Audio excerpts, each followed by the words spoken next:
Bonjour et bienvenue à tous dans cette nouvelle vidéo. Aujourd'hui vidéo plus posée au bureau, on va parler de chiffres, on va parler de ratios, on va parler de pourcentage et on va parler de reprise d'entreprise comme d'habitude. Pensez à vous abonner, à laisser un petit commentaire si cette vidéo vous plaît aussi, les autres vous ont plu. Donc il y en a pas mal qui m'ont demandé combien ça t'a coûté de reprendre cette menuiserie, quelles sont les marges, etc. Les chiffres, tout ça, tout ça. Dans cette vidéo, je vais vous donner la tranche d'achat dans laquelle j'ai racheté cette menuiserie. Je vais pas vous donner un chiffre précis, je vais vous donner aussi quelques ratios qui semblent pertinents et importants lors de votre prise ou lors de votre gestion d'entreprise. Parce que quand on reprend une entreprise, les ratios sont tout aussi importants que quand vous en créez une. Donc si vous avez envie de créer une entreprise, si vous avez déjà une entreprise ou si vous reprenez une entreprise, cette vidéo peut vous correspondre. Pour ceux qui ne me connaissent pas, bienvenue dans cette chaîne YouTube. Qu'est-ce que je partage? Eh bien, je partage l'aventure, le quotidien de plusieurs boîtes dans le business physique. J'ai un bar, une boîte de BTP, une usine de menuiserie, je fais du marchand de biens et un peu d'immobilier. Donc mon objectif, c'est de montrer un petit peu tout ça, quels sont les vrais enjeux du quotidien et puis comment essayer de développer un maximum de choses en étant sur plusieurs secteurs. Combien ça coûte? Combien ça rapporte de racheter une entreprise et combien ça m'a coûté et combien ça me rapporte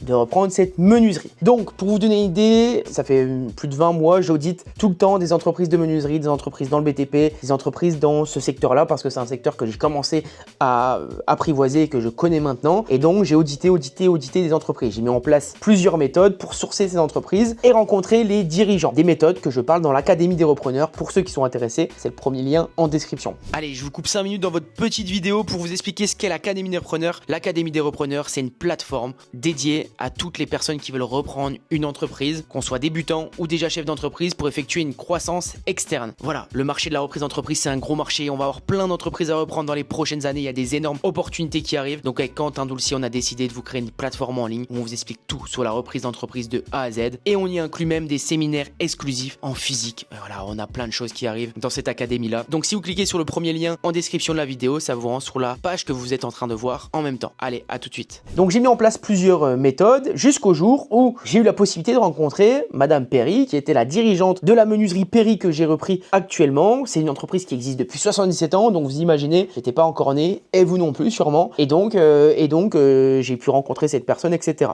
Ce qui est intéressant dans cette reprise, il y avait plusieurs enjeux difficiles. Le premier, Madame Perry partait en retraite au 31-12 et le dirigeant opérationnel en retraite, qui partait aussi en retraite au 31-12. Donc c'est-à-dire, en même temps que je faisais le bar et en même temps que je gérais la boîte de BTP et que je faisais de l'immobilier, eh bien, on devait reprendre la boîte au 1er janvier 2025 sans accompagnement du tout. Donc compliqué, mais ça m'a permis de bien négocier, du coup, de pouvoir jouer sur ce levier-là et de pouvoir obtenir le rachat de la menuiserie à un prix qui était cohérent par rapport à ce que je voulais en faire. Donc on a acheté cette menuiserie, je vous donne un prix entre 200 et 500 000 euros, voilà, pour que vous ayez une fourchette assez large, mais c'est un prix qui est totalement cohérent quand on sait que dans l'actif des parts sociales, il y avait l'immobilier et l'immobilier a une valeur de 300 000 euros à l'heure actuelle où je vous parle. Donc ce bâtiment-là a une valeur de 300 000 euros estimée par un agent immobilier. Le but de cette vidéo, c'est de vous montrer un petit peu les tranches d'achat, les pourcentages par rapport au chiffre d'affaires qui sont pertinents selon les différents types d'industries. Encore une fois, toutes les industries, tous les domaines, toutes les catégories professionnelles sont différentes. Vous n'avez pas les mêmes marges dans un bar comme dans une menuiserie. C'est pas exactement pareil. Pareil que ça soit dans une boîte de BTP ou autre. Et le but, c'est de vous donner des ratios qui me semblent pertinents et des critères qui sont super importants quand vous rachetez une entreprise, quand vous décidez de reprendre une entreprise. Donc moi je savais que la menuiserie c'était des marges assez confortables. Donc je sais que dans le mythe des gens et dans la tête des gens, forcément une menuiserie ça coûte quand même assez cher. C'est un poste important quand vous faites une rénovation ou quand vous décidez de changer les fenêtres. Donc j'ai tout de suite analysé les marges de cette entreprise et je me suis rendu compte qu'elles étaient bonnes mais un peu en dessous du marché. Donc ce que j'ai fait, au lieu d'augmenter mes prix auprès de tout le monde, j'ai essayé de réduire mes coûts d'achat et mes coûts de fabrication. Donc c'était ma première phase, ma première stratégie, c'était de maintenir et de garder des marges cohérentes et suffisantes, voire de les augmenter en réduisant mes coûts d'achat et tous les coûts liés au fonctionnement de l'activité. Donc encore une fois, ça dépend du secteur, ça dépend de plein de choses. Mais avant de reprendre une entreprise, il faut vous renseigner sur les secteurs de cette industrie-là, de cette catégorie professionnelle-là et de voir quelles sont les différentes stratégies que vous pouvez mettre en place sur la réduction des coûts ou l'augmentation des marges. Ensuite, un point qui était le plus pertinent dans tout ça, forcément, c'est combien ça peut me rapporter. Parce que vous imaginez bien, quand vous reprenez une menuiserie, eh bien, vous pouvez le reprendre par différents leviers. Bon, encore une fois, c'est pas le but de tout vous expliquer ici, mais il y a un facteur qui se fait et une méthode qui se fait souvent, ça s'appelle un LBO. En gros, un LBO, c'est quoi? C'est la banque vous finance une somme, à vous en personne physique ou vous en personne morale, et vous rachetez l'entreprise. Donc, vous rachetez les parts sociales de l'entreprise ou autre. Vous rachetez cette entreprise-là. Donc l'objectif, c'est que vous calculiez en amont, eh bien, quel est l'excédent de trésorerie que peut générer cette entreprise pour vous envoyer à vous l'argent pour rembourser la banque. Donc le but, c'est ça, et c'est le seul levier qui compte. C'est quelle est votre capacité à générer de l'argent avec cette société d'exploitation ici pour vous donner de l'argent à vous-même en physique ou en personne morale, et que cette personne physique ou morale rembourse la banque ou le créancier quelconque. Donc ça, c'est l'objectif principal. On peut parler de mille et une choses. Le but, c'est d'avoir des marges suffisantes pour vous rémunérer et de faire de l'excédent de trésorerie avec cette société d'exploitation pour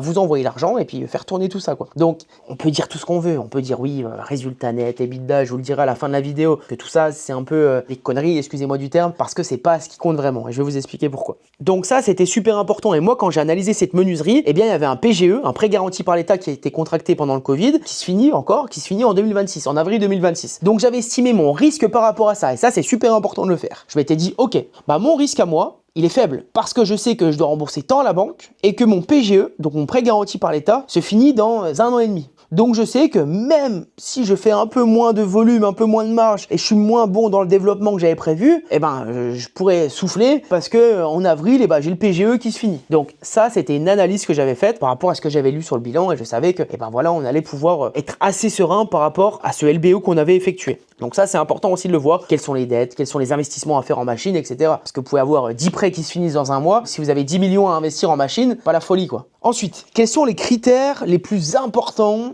à surveiller? Quelles sont les tranches à ne pas dépasser? Donc en gros, moi quand j'ai racheté cette menuiserie, j'avais identifié la masse salariale qui était entre 22 et 26% de masse salariale par rapport au chiffre d'affaires. Ce pourcentage-là, entre 20 et 25% de masse salariale dans une boutique, dans une entreprise, et ça peu importe un peu les domaines de l'entreprise, ça reste des pourcentages de masse salariale qui sont assez cohérents. Okay, si votre masse salariale représente 25% de votre chiffre d'affaires, c'est cohérent. Par rapport à la société que vous avez, c'est en général assez cohérent. Si c'est de l'industrie, si c'est du service, ça fonctionne toujours. Par contre, si vous commencez à avoir 30, 35, 40% de masse salariale par rapport à votre chiffre d'affaires, c'est qu'il y a un problème. C'est que soit on vend pas assez cher, soit il y a des gens qui sont payés pour rien faire, soit il y a trop de coûts qui sont en jeu. Voilà, il y a trop de problèmes, quoi. Donc ça, c'est important à surveiller. Pour moi, c'est le critère le plus important. Quelle est votre masse salariale? Quel est le pourcentage de votre masse salariale? Ensuite, c'est quels sont vos coûts de fonctionnement?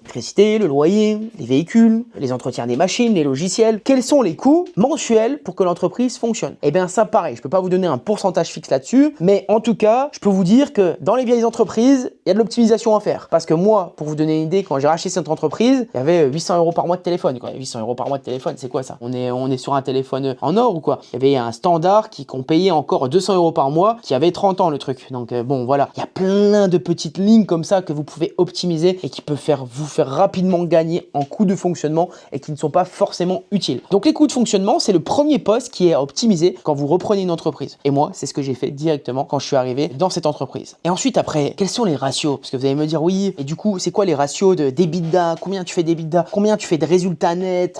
Quelle est ta capacité d'autofinancement, etc. Bon, voilà. Ce qui est important, c'est qu'il faut arrêter de se faire un film sur l'EBITDA, le résultat net, etc. Parce que je suis désolé de vous le dire, mais ça veut absolument rien dire. C'est important dans une lecture de bilan, c'est important dans plein de domaines, c'est important dans plein de choses, dans plein de cas, mais je vais vous dire la vérité, vous ne voyez rien. Si vous lisez l'EBITDA, le résultat net d'une entreprise, vous ne voyez rien. Parce que vous ne savez pas du tout la stratégie derrière ça. Parce qu'avant votre EBITDA, là, ouais, moi j'ai un EBITDA de 19%, de 28%, moi j'ai un EBITDA de 1%, ça veut rien dire. Vous savez pourquoi? Parce que du coup, si vous êtes au quotidien d'une entreprise, imaginons que l'entreprise fasse 5% d'EBITDA. Bon, c'est pas fou, c'est nul même. Donc c'est l'excédent brut d'exploitation, donc le résultat avant impôt en gros, si vous voulez, même si c'est un peu plus complexe que ça. Ça veut rien dire, vous savez pourquoi? Parce que la personne qui a un EBITDA de 5%, peut-être que tous les mois, elle se verse 30 000 € ou 100 000 € ou 200 000 € par mois de management fees. Donc c'est-à-dire que tous les mois, sa structure qui est là, qui détient cette société d'exploitation, elle facture 100 000 € par mois à cette structure-là. Et à la fin de l'année, vous dites, purée, le mec, il a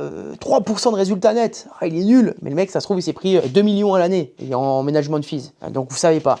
Donc, c'est pour ça qu'il faut pas vous fier trop à ça quand vous auditez et reprenez une entreprise. Donc, à quoi il faut se fier? Il faudra en parler des heures, mais on va pas en parler ici. C'est qu'on en parle dans l'Académie des repreneurs et qu'on aille chercher plus d'infos encore là-dessus. Voilà, en gros, ce que je voulais vous dire dans tout ça, c'est bien de savoir combien ça coûte de reprendre une entreprise, combien ça rapporte. Mais comme je vous l'ai dit, le critère le plus important, c'est quelle est votre capacité capacité à rembourser ce que vous êtes fait financer. Si vous choisissez l'option du LBO, même pour un crédit vendeur. Maintenant, si vous rachetez une entreprise à 1 euro, une entreprise en difficulté pour une miette de pain, il y a d'autres critères et d'autres facteurs à relever. Mais le facteur le plus important pour moi et qu'il sera certainement pour vous, c'est ça. C'est quelle est votre capacité à générer de la trésorerie, vous faire remonter de l'argent, vous verser de l'argent, etc. Donc ça, c'est super important. Si cette vidéo vous a plu, je vous invite à vous abonner, à laisser un petit commentaire. Et avant de partir, vous pouvez toujours regarder les liens en description. J'ai fait un podcast avec Quentin Doulcet sur la reprise d'entreprise. Vous pouvez rejoindre l'Académie des repreneurs. Vous pouvez aussi, vous pouvez me donner d'autres sujets. Bref, vous pouvez faire tout ce que vous voulez en commentaire. Tant que vous êtes bienveillant, c'est top. Écoutez, je vous souhaite une belle journée, une bonne soirée, une bonne matinée. À très vite, c'était Guillaume.